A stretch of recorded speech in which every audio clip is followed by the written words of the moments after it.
O ito, subukan nyo. Bakasi binabad sa chili garlic. Napakasarap, man! Magandang araw sa ating lahat. Magluluto naman tayo for today dahil walang pasok.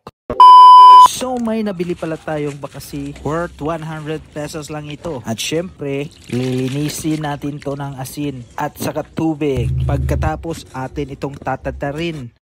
Syempre, wag nating kalimutan na nating mahiwagang panggisa. At magsisimula na tayo ng cooking. Syempre, mantika ng chili garlic ang gagamitin natin. At lalagyan din natin ito ng konting chili garlic. At dadagdagan natin ng garlic at onions. Halu-haluin.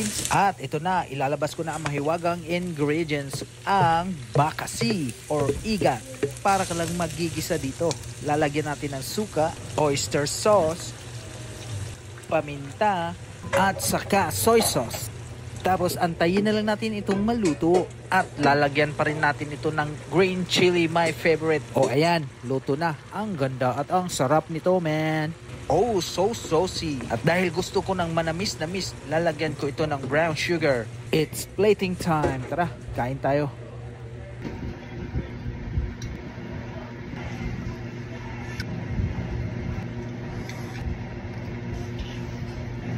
At para yatang may nasasarapan, pabalik-balik pa ng kuha. At kahit umalis na, nakiisa pa.